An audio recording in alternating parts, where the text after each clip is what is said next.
صفر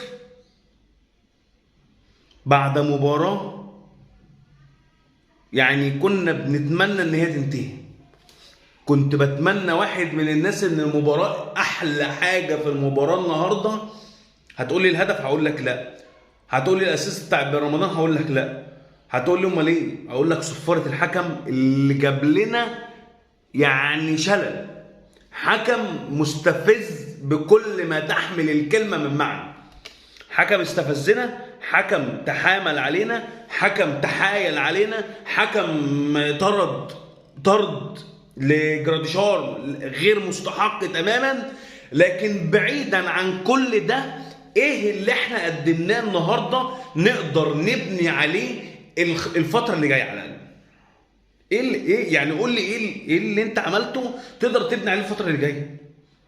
هقول لك بص لمين. ما بحبش حته تبص للفرق ديت عشان انت الاهلي. انت الاهلي، انت الشعار، انت الكيان، انت كل حاجه. ما ينفعش انك حد تاني يتقارن بيها، لانك انت المسيطر، انت المهيمن، انت اللي عندك افضل لعيبه في القاره، عندك افضل لعيبه في الدوري. مفيش كلام. يعني بعد كده مفيش كلام.